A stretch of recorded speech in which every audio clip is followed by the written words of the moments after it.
2절 여호와께서 하늘에서 인생을 굽어 살피사 지각이 있어 하나님을 찾는 자가 있는가 보려 하신즉. 5절 그러나 거기서 그들은 두려워하고 두려워하였으니 하나님이 의인의 세대에 계심이로다. 오늘 시편 14편 오늘 다윗의 시입니다. 인도자를 따라 부르는 노래. 시편 14편에서 이제 1절에서는 마음에 하나님이 없다 하는 사람, 어리석은 자들 그 마음에 이르기를 하나님이 없다 그렇게 얘기하는 것. 그래서 우리가 흔히 이걸 무신론이라고 표현합니다. 하나님이 없다고 생각하는 사람. 그런데 이제 이걸 좀 더 은밀하게 나누면 신앙 고백적인 면에서 무신론자가 있습니다. 이 사람들은 아예 하나님을 알지 못하고 하나님 없이 살아가는 사람들은 신앙 고백적인 면에서 무신론자들이고, 실천적인 무신론자들이 있습니다. 이 실천적인 무신론자는 지식적으로는 하나님이 있다는 걸 압니다. 그런데 실천하는 생활에 있어서는 마치 하나님이 없는 것과 같이 살아가는 사람들이 있습니다. 흔히 헬라어의 코람데오라고 하는 단어가 있는데, 하나님 앞에서, 내가 하나님 앞에서 어떻게 살아가느냐. 그래서 늘 우리가 일상을 살아가면서 하나님 앞에서 내가 지금 이렇게 말하고 행동하는 것이 옳으냐, 늘 하나님을 의식하며 살아가는 것은 바로 코람데오, 하나님 앞에서 살아가는 생활인데, 많은 사람들이 이제 예수를 믿는다고 하는 사람들은 무신론자는 아닙니다. 그런데 실천적인 삶에 있어서는 무신론자와 같은 그런 삶을 사는 사람들이 있습니다. 지금 다윗이 말하는 사람이 바로 그런 사람입니다. 어리석은 자는 그 마음에 이르기를 하나님이 없다 하는도다. 그래서 하나님을 모르는 사람이 아니고 하나님이 계시다는 걸 지식적으로는 알고는 있지만 하나님이 없는 것처럼 살아갑니다. 그들은 부패하고 그 행실이 가증하니 선을 행하는 자가 없도다. 하나님을 떠나면 첫 번째가 부패, 더러움입니다. 썩습니다. 거룩하신 하나님과 분리되면 인간은 그 더러움 속에서 부패할 수밖에 없고, 그 부패 속에서 나오는 행실은 아주 가증한, 아주 참 사람들이 보기에도 이상할 정도의 그 가증한 일들이 너무나 많이 나옵니다. 이 땅에도 이와 같은 그런 일들, 가증한 일들, 부패하고 가증한 일들이 날마다 뉴스에 나오는 그것이 바로 이 세상 사람들의 모습인데, 그래서 하나님께서 여호와께서 2절에 보면 여호와께서 하늘에서 인생을 굽어 살피사 지각이 있어 하나님을 찾는 자가 있는가 보려 하신즉. 하나님은 진짜 지각, 깨달음을 가지고 하나님을 찾는 자가 있는가, 하나님을 찾는 사람을 하나님이 찾으십니다. 그래서 이 실천적 무신론자들은 마음의 생각을 하나님이 없는 것처럼 살아가고, 하나님은 바로 그 깨닫고 하나님을 찾는 그 사람이 있는가 보려 하신즉 그렇게 얘기를 합니다. 그런데도 아무도 없습니다. 다 3절 다 치우쳐서 함께 더러운 자가 되고 선을 행하는 자가 없으니 하나도 없도다. 그러니까 다윗의 그 고백을 보면 이처럼 이 이스라엘 사람들이 어떤 고백적인 면에서는 여호와 하나님을 다 아는 사람들입니다. 사울 왕도 하나님을 모르는 사람이 아닙니다. 사울도 하나님을 섬기려고 하고 우리는 할례 받은 민족이다, 그렇게 늘 이 하나님 백성이라고 하나님을 안다고 하지만 실천적인 면에서는 마치 하나님이 없는 것 같이 살아가는 사람들이 많습니다. 바로 그런 사람들을 두고 다윗이 이런 노래를 부르고 있습니다. 4절에 죄악을 행하는 자는 다 무지하냐, 그들이 떡 먹듯이 내 백성을 먹으면서 여호와를 부르지 아니하는도다. 뭔가 이 하나님의 백성을 떡 먹듯이 먹으면서 자기 욕심대로 모든 걸 다 하면서도 여호와를 부르지 않는다. 하나님을 실천적으로 하나님을 없는 자로 살아가니까 찾지도 아니하고 하나님을 부르지도 아니하고. 그런데 5절 그러나 거기서 그들은 두려워하고 두려워하였으니, 결국 그 악한 자들이, 이 실천적인 무신론자들이 당할 일이 뭐냐, 결국은 그들은 두려워하고 두려워할 수밖에 없다. 왜냐하면 하나님이 의인의 세대에 계심이로다. 그러니까 1절에서는 하나님이 없다고 그랬는데 다윗의 대답은 뭡니까? 의인의 세대에 계신다. 하나님이 여기 계신다는 것을 분명히 강조합니다. 의인의 세대라고 하는 단어는 시간적인 면에서 이렇게 몇 년, 한 세대, 두 세대 그 시간적인 의미도 있지만, 또 이 세대라고 하는 단어는 하여튼 무리들, 회중들, 한 집단을 의미하는 그런 단어이기도 합니다. 그러니까 의인의 세대에 계심이로다 하는 얘기는 의인의 무리들 중에, 그래서 우리가 시편 1편에서 이 악인이 의인의 회중에 들지 못하리로다 하는 그 의인의 회중, 그 무리들 속에 하나님은 계신다는 겁니다. 그래서 1절에서는 어리석은 자들은 하나님이 없다고 하는데 다윗의 대답은 뭐냐? 하나님은 의인의 세대에 계신다. 그래서 너희들은 두려워하고 두려워할 수밖에 없다. 그 대답을 해줍니다. 6절에도 너희가 가난한 자의 계획을 부끄럽게 하나 오직 여호와는 그의 피난처가 되시도다. 이 하나님 없이 살아가는 사람들은 가난한 자, 힘없는 자들을 학대하고 억누르고 자기 것 챙기고 막 그렇게 살지만 그러나 하나님은 살아계시고 하나님은 그 가난한 자들의 피난처가 되어 주신다는 분명한 대답을 주고 있고 7절에도 이스라엘의 구원이 시온에서 나오기를 원하도다. 여호와께서 그의 백성을 포로된 곳에서 돌이키실 때에 야곱이 즐거워하고 이스라엘이 기뻐하리로다. 그래서 하나님이 없다고 그러지만 하나님은 이스라엘의 구원이 시온에서 나온다. 그리고 여호와께서 그 백성을 포로된 것에서 돌이키신다. 포로 생활 중에서는 하나님이 없는 것 같이 느껴질 수도 있습니다. 그러나 하나님은 그들을 돌이키시고 그래서 인해서 야곱이 즐거워하고 이스라엘은 기뻐하리다. 너희는 두려워하고 두려워하지만 하나님의 백성들은 즐거워하고 기뻐하게 될 것이다. 이것이 바로 오늘 우리 시편 14편의 내용입니다. 그래서 오늘 이 아침 우리는 하나님을 알고 있는데 하나님을 알고는 있는데 삶에서 실천적인 면에서 진짜 하나님 앞에서 제대로 살고 있는가? 오늘 우리가 이 부분을 함께 묵상하며 기도해야 되겠습니다.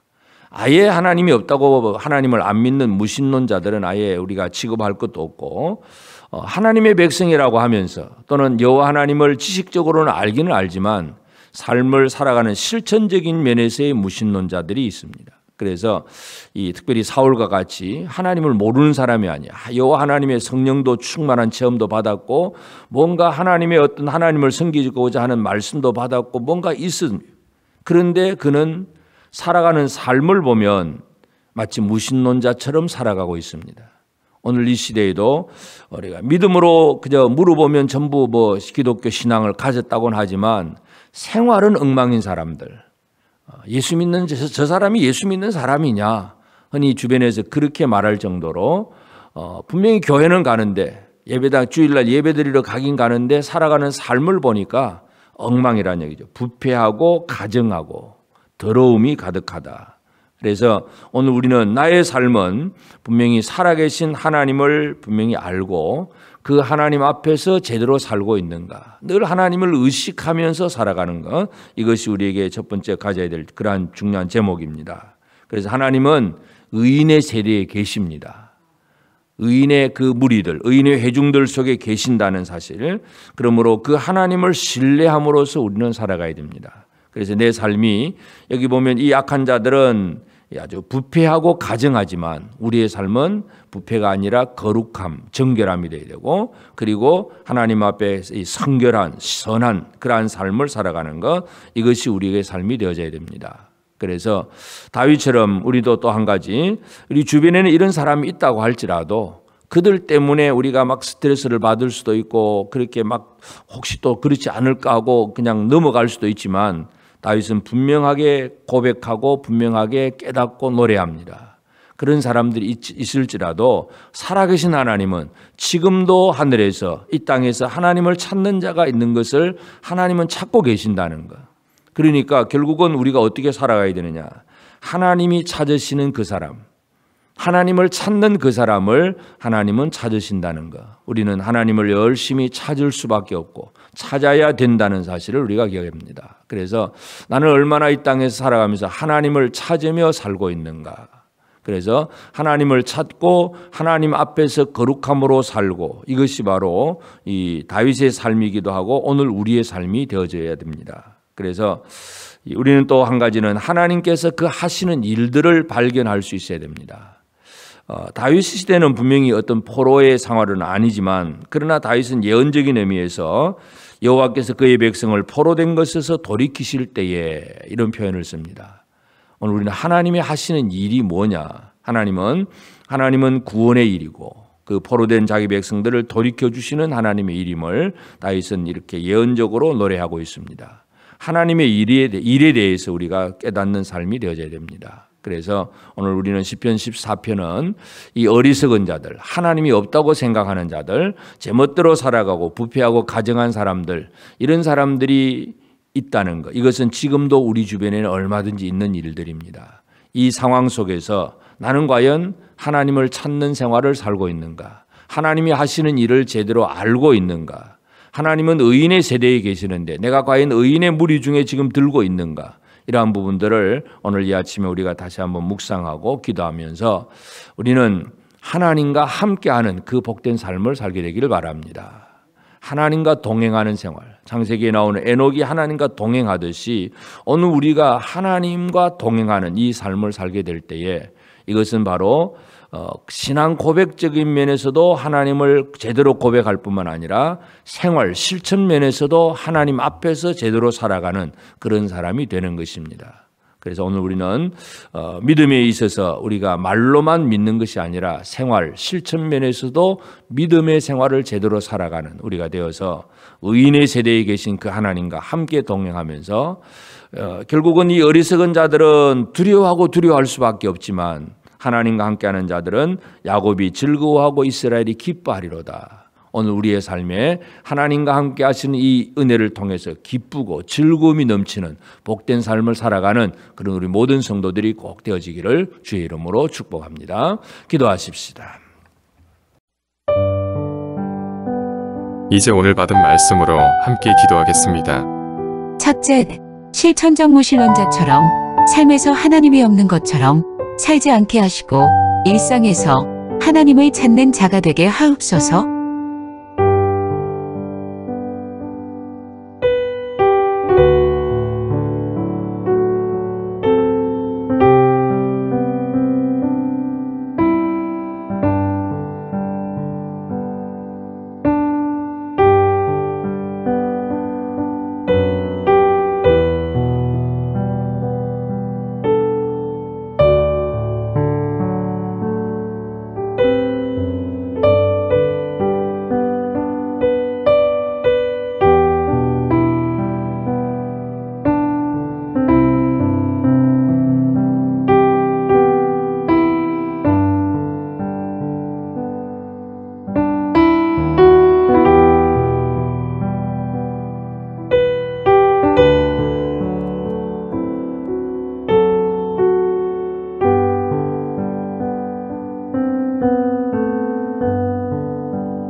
둘째, 하나님께서 의인의 세대에 계심을 알고 의롭게 살며 하나님께서 이루실 구원의 일들을 바라는 소망이 흔들리지 않게 하옵소서.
이제 오늘의 기도 제목을 가지고 합심하여 기도하도록 하겠습니다.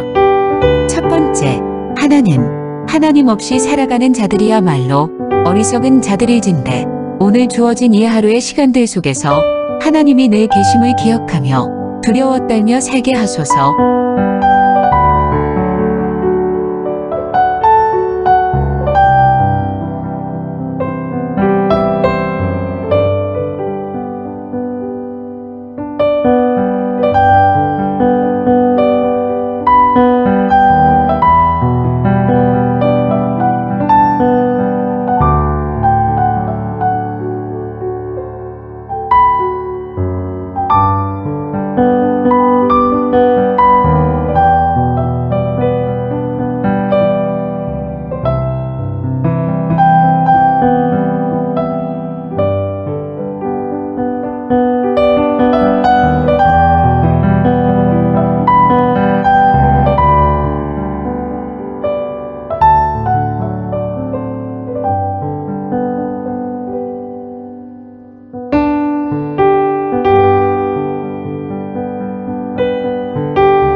두 번째, 하나님, 우리 한 사람 한 사람이 주 안에서 선을 행하고 하나님을 찾음으로 하나님이 실망하지 않는 삶을 살게 하소서.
세 번째, 하나님, 우리가 심령이 가난한 자가 되어 하나님이 피난처가 되어 주시는 은혜를 누리게 하옵소서.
이제 개인의 기도 제목을 가지고 하나님 앞에 기도하시기를 바랍니다.